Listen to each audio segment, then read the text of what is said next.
Hello again, Eurosatory. It's me. This is my last interview for the day, so you won't have to listen to my voice for too much longer. But with me is Sedef VEHBI, whose voice you should listen to. She is the head of the OTOKAR military cluster.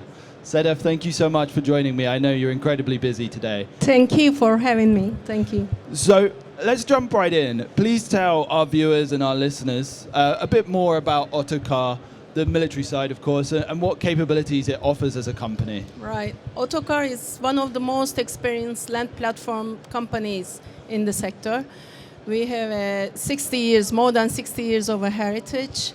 We're currently operating more than 33,000 military vehicles around the world in 5 different continents. So, I mean, we're doing pretty good.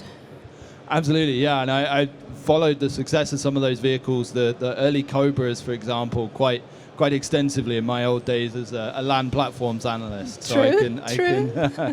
And what brings you to OTOKAR, to Eurosatory, sorry? What markets are you hoping to access here? Well, I mean, we've been participating in Eurosatory since 1990s. I mean, we've started with a small booth during those years. I mean, we had only 4x4 vehicle platforms, but since then we are here with our indigenously designed, developed 12 different products today in Eurosatory with a complete range of platforms and weapon stations. And I think we can see the armoured vehicles are core to the business and the development of them to meet customer needs. So we've got tracked and wheeled platforms in various different sizes. But as we look around the world, it's clear that modern warfare is challenging armoured vehicles. The lethality is increasing, and the ways that armoured vehicles are challenged are changing. And what's OTOKAR's perspective on this? Indeed. I mean, the modern warfare today has different threats and different conditions than before. While serving around the world, I mean, definitely we're taking our precautions because most of our vehicles are combat proven in the high risk areas in the world. I mean, now we are facing asymmetric threats, IEDs, I mean, drones and everything. Therefore, we have to take our precautions to answer those threats. And I think we can see some of that development in the uncrewed ALPA. That's right. If I pronounced that correctly, the uncrewed combat vehicle that you have. Are there any other new capabilities being presented by OTOKAR at Eurosatory? I mean, ALPA is the new baby of OTOKAR that is having first global experience in Eurosatory this year, and we have a great interest on the vehicle. It's in the heavy class version of unmanned vehicles. It has a 15 tons capability. It is ready to take the routine works like surveillance, reconnaissance, and everything.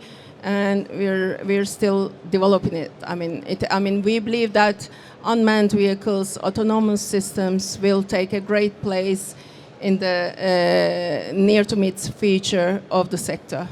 Yeah, I think nothing has really brought that to the fore more than operations in Ukraine and elsewhere. True. And I'm sure the Turkish forces' own experiences. True. Not only the Turkish, actually. I mean.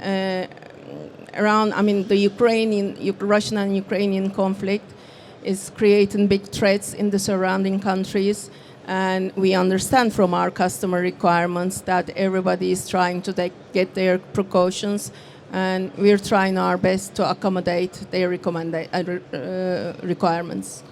And I think perhaps an interesting element of the war in Ukraine in particular is there's a lot of focus on the heavy armor. M1 Abrams and T-72s are kind of the main topic of debate. But I know OTOKAR had a large order for tactical armoured vehicles, which were obviously the bread and butter of the war on terror and kind of the 2000s. True. What do you think is driving demand for these vehicles types at present? Well, of course, power-to-weight ratio is getting more important every day. I mean, you need to protect your personnel, your soldiers, with the maximum mobility at the same time. Therefore, we are spending around 7% of our turnover every year to our R&D facilities. So that leads us to a great engineering, R&D, and testing facilities. So all our aim is to meet the requirements of our customers with the enhanced mobility and enhanced power, protection. So therefore, we are also the subsystems that you're using on your vehicles should not conflict with the vehicle's mobilities. So therefore, we are working very hard on those issues. Yeah, I think mobility is key, right? If you can't get mobility to where is you're going. key, while the protection is extremely important. Yeah. Okay. And 7% of your turnover in R&D is hefty. That's quite a significant. True. Yeah. True. That's why OTOKAR differentiates itself from its competitors in the sector. And at least in Europe, the war in Ukraine has really highlighted the importance of supply chains, and we've talked about this at length today with various different people. What is OTOKAR's approach to its supply chains? How do you ensure security? Actually, I can easily say that the supply chain has broken with the COVID pandemic. And then Ukrainian war didn't help at all. So the lead times got longer. One of our strongest muscles actually in this field is our flexibility and agility in terms of production and the lead times. However, the broken supply chain, longer lead times are not helping it at all. So therefore, the manufacturing companies should be financially capable to prepare themselves for shorter lead times for the customer requirements and finance the operation a little bit. So therefore, we in OTOKAR are quite lucky to have that luxury to comfort our customers.